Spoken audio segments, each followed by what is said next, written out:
สมัยเรอยูมาตรแฮมสบายรีมันนี่มิสเตอร์นวลจะมาปล่อยปลาเด้อโอเคซื้อปลาเจียงยางปลาเวียดนามมาปล่อยมันนี่มาพบกับมิสเตอร์นวลจะพามาปล่อยปลาเด้อปล่อยปลาเสนาเนี่ยก็จะเอาปลามาปล่อยเสนากันโอ้ก็จะเอาปล่อยปลาเสนากัน2-3 เดือนหน้าจังไรเล่าข้างหน้าเล่านี่มาเบิ้งว่ามีปลาเลยกันมันนี่กันซื้อทุกอย่างมาซื้อคือกันเลยโอเคมันนี่กันซื้อเกือบเสียหนูเสีย10,000ใครเขากัน2 โลไปยกเลยอันนี้เคยไปแล้วอันนี้เอาปลาทำสารมาปล่อยอยู่แล้วนี่หนึ่งดาวเอาปลาทำสารมาปล่อยอยู่แล้วได้ป่ะอันนี้ก็ปลาที่เขาผสมพันธุ์มาเป็นปลาเวียดนามเลยปลาเสียงยางปีได้กี่ปลานี่โล35ได้กี่2-3 ปีก่อน4 ปีก่อนแต่ว่าปีนี้เหมือนโลนึง80,000แล้วก็ยาต้องได้ซื้อมาปล่อยเพราะว่ามันจะสวยเฮากินหญ้าหน้าเฮาจิบอะไรไว้หน้าปลากินหญ้าตายแล้วโอ้ปลาเริ่มตายฮิปล่อยนี่ปลาพี่น้องเอ้ยนี่ปลาเขินปลาเชียงย่างมีก้นหรือปลาเชียงย่างมีก้นเลยปลาเลยก็สบายปลาเกล็ดเหลี่ยมหรอกอันนี้ชื่อนำพี่น้องเขาแถมมาเซอป้าใช่ไหมปลากินยาชน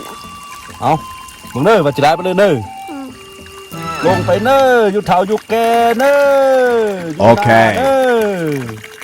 อย่าไปกันเลย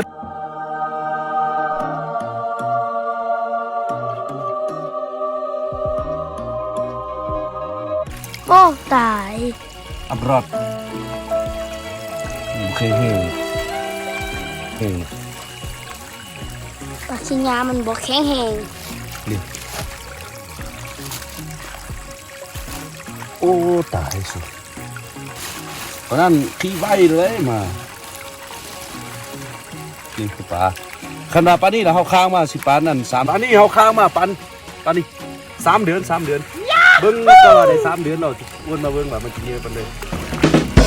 อยู่นี่เนอะอยู่เท้าอยู่แกเนอะโอเคอย่าปลายไปกันเลยเนอะโอเคไปอยู่กันชิ้นเนอะ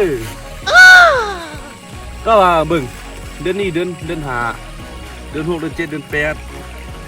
8ข้างหน้าเยอะละโอ้ตายเอีย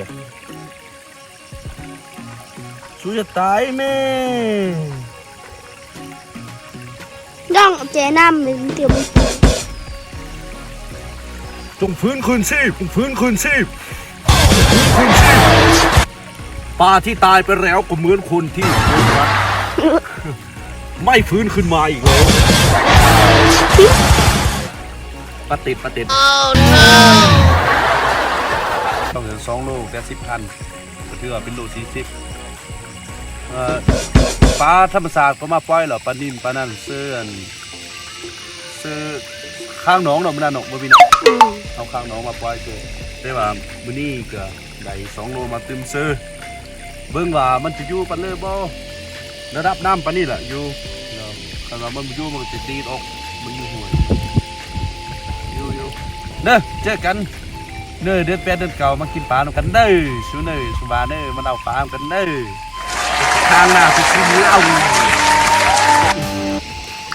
หนูเอานำมา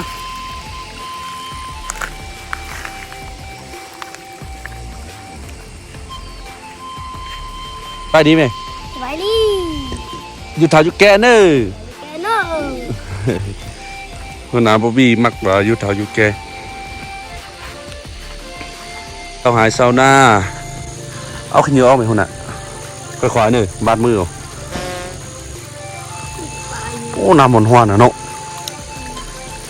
ทุกมือก็ต้องมาเอาขี้เหงื่อออกมันเอาขี้เหงื่อออกมันเตะนี้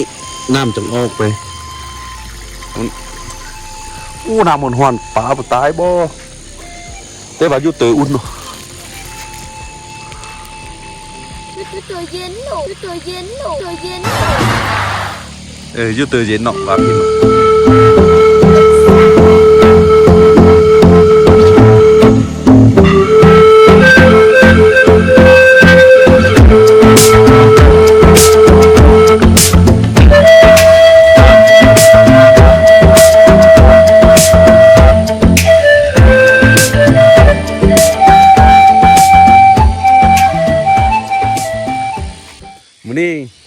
เวียงมาบังเอิญว่าคิดว่าอยากเอาตัวปลามาปล่อยหลังจากค้างอยู่หน้าแล้วก็สิไปเสื้อหนองแล้วก็ว่ามันสิได้หลายซ้ำเลยเบิ่งมือมาค้างสิเฮ้ยเบิ่งว่าโอ้ได้หลายซ้ำเลยเนาะมาเวทเดียว เริ่มมือจะเอา เบิ่งไม่รับซื้อเบ็ดมาเฮ้ยหัวหน้ามักตึกเบ็ดนี่มีหมากน้อยเด้หมากน้อยมานั่งเอาของเขา3 หมาก4 หมากนี่ โอ้มันน้อยตัวดี หมากน้อยเป็นไงเอาไปเดี๋ยวเฮ้ยตัวปลาเยอะเนาะโอเคไปเฮือนก่อนเด้อพบกันเมื่อเนอ3 เดือนหน้า